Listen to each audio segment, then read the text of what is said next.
दोस्तों, कई बार ऐसा होता है कि जो ऑटिज़्म के बच्चों के पेरेंट्स होते हैं, वो बहुत बार ऐसी बातें सोचते हैं कि हम अपने बच्चे को किस चीज़ में बिज़ी रखें, जिससे कि जो हमारे बच्चे है उसको सेंसरी इश्यू भी सही हो और उसे जो है कोई ना कोई ऐसी एक्टिविटीज़ में बिज़ी किया जाए जिससे वो कुछ सीख सके। तो दोस्तों नमस्कार, मैं पूनम गुप्ता एक स्पेशल मदर और एक स्पेशल टीचर आज आपके सामने हाज़िर हूँ अपने एक नए वीडियो के साथ। दोस्तों, अपने बच्चों को हमें बिज़ी करने के लिए कुछ ऐसी एक्टिविटीज़ चाहिए होती हैं, जिससे कि जो बच्चा है वो कहीं न कहीं बिज़ी हो और वो उनसे कुछ सीखे भी और जो उसके सेंसरी इश्यूज़ है उसमें भी कहीं न कहीं कमी आए, जिसकी वजह से वो अपने कामों में ध्यान लगा सके। क्योंकि कई बार ऐसा होता है जब बच्चा हैंड फ्लैपिंग करता है, कूदता है या भागता है तो उसकी वजह से बच्चा क्या है किसी भी चीज़ में ध्यान नहीं लगा पाता है और उसमें एक एकाग्रता की कहीं न कहीं कमी आती है। तो जो है एकाग्रता को बढ़ाने के लिए और कुछ ऐसे गेम्स हमें सिखाने हैं, कुछ ऐसी एक्टिविटीज़ अपने बच्चों को सिखानी है जिससे बच्चा पूरा दिन उनमें लगा रहे और वो खुद से उनको खेल भी सके। तो दोस्तों ऐसी 5 बेस्ट एक्टिविटीज़ मैं आपको बताऊँगी जिससे बच्चा जो है अच्छी तरीके से उसमें लगा रहेगा और उसको उसमें बहुत ज़्यादा आनंद आएगा, उसे खेलने में बहुत ज़्यादा मज़े आएँगे और बच्चा उसको गेम की तरह भी खेलेगा और उसका विकास भी होगा। तो दोस्तों इन 5 एक्टिविटीज़ के नाम है सेंसरी बीन्स यानी कि ऐसी एक्टिविटी जिसमें बच्चे को बहुत ज़्यादा मज़े आते हैं जैसे कि रेत लेना या किसी दाल में या किसी चावल को एक डिब्बे या बॉक्स में भर लेना या किसी बर्तन में भर लेना और उसमें बहुत सारे खिलौनों को छुपा देना और फिर बच्चे को उससे बोलना कि इसको निकालो। जब बच्चा रेत में और चावल में अपने हाथों को चलाता है तो उसके कहीं न कहीं सेंसरी इश्यू कम होते हैं, उसे उसमें बहुत मज़ा आता है और जब वो उन खिलौनों को ढूँढता है तो वो उसकी एक्टिविटी होती है, उसमें उसकी एकाग्रता बढ़ती है और उसका पूरा ध्यान उनमें लगा रहता है, जिसकी वजह से बच्चे का क्या है डेवलपमेंट होता है और उसको कहीं न कहीं एक ऐसी उसकी कमी पूरी होती है जो सेंसरी इश्यू की वजह से वो भागता है, कूदता है, उन सब चीज़ों में कहीं न कहीं कमी आती है। दूसरा है योग और स्ट्रेचिंग। जब बच्चा योग करता है या फिर एक्सरसाइज़ करता है, स्ट्रेचिंग करता है अपनी बॉडी को तो उससे क्या होता है उसकी जो हाइपर एक्टिविटीज़ है उसमें कमी आती है। जो वो कूदता है, भागता है, चिल्लाता है, उन सब चीज़ों में कहीं न कहीं कमी आती है। बच्चा थोड़ा थकता है और उससे उसके लिए जो है उसको रेस्ट चाहिए होता है और वो काफ़ी समय तक काफ़ी शांत रहता है।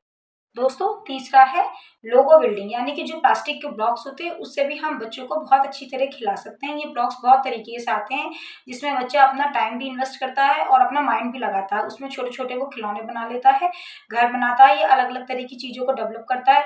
उससे बच्चे को इंटरेस्ट आता है, उसका माइंड भी कहीं न कहीं बिज़ी रहता है। और चौथा है संगीत और नृत्य यानी कि म्यूज़िक और डांस।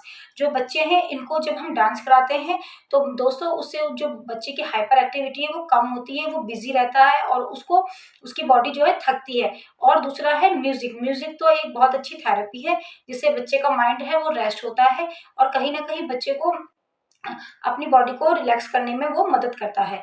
इसके संग-संग यदि हम बच्चे को ओम की धुन सुनाते हैं तो बच्चे का माइंड बहुत ज़्यादा शांत हो जाता है। इसके साथ-साथ दोस्तों आर्ट और क्राफ्ट, जो आर्ट और क्राफ्ट है वो एक ऐसी एक्टिविटी है जिससे बच्चा पूरी तरह से बिज़ी रहता है। जब वो आर्ट बनाता है, कलरिंग करता है तो उसका कहीं न कहीं दिमाग उन सब चीज़ों में लगा रहता है और वो पूर्ण रूप से उसमें व्यस्त रहता है। कलर को देख के जब वो वाटर कलर्स के संग खेलता है, जब वो उनके संग कलर करता है तो उसको बहुत ज़्यादा मज़े आते हैं। और संग के संग क्राफ्ट कुछ ऐसी चीज़ें बनवाना जो बहुत ज़्यादा क्रिएटिव होती है और बच्चे का दिमाग उसमें पूरी तरीके से लगा रहता है और बच्चा पूर्ण रूप से उसमें बिज़ी रहता है। धीमे-धीमे बच्चा उन सब चीज़ों को करना सीख जाता है क्योंकि जब बच्चा माइंड लेवल का होता है तो उसको सिखाने में कोई परेशानी भी नहीं होती है। यदि बच्चा मॉडरेट या सीवियर लेवल पे है तो थोड़ी-सी परेशानी होती है, लेकिन ऐसा नहीं है कि बच्चे नहीं सीखेंगे। बस समय के साथ-साथ आप बच्चों के संग काम करते रहेंगे तो वो सब चीज़ों को बहुत अच्छी तरीके से सीख जाते हैं। बस चाहिए कि पेरेंट्स को वो उन बच्चों को उन कामों को डेली कराएँ और बिज़ी करके रखें। जब बच्चे का एक रूटीन बन जाता है तो बच्चा उन कामों को करने में इंटरेस्ट लेता है और पूरी तरीके से उनमें लगा रहता है।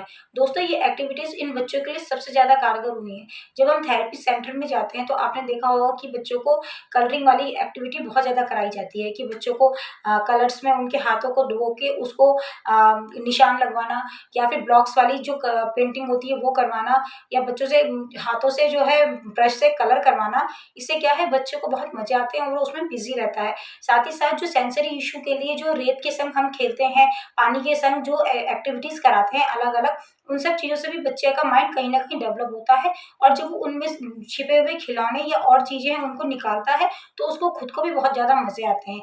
इन सब एक्टिविटीज़ को करने से बच्चे में बहुत ज़्यादा इंटरेस्ट पैदा होता है और धीमे-धीमे बच्चे का डेवलपमेंट होता है।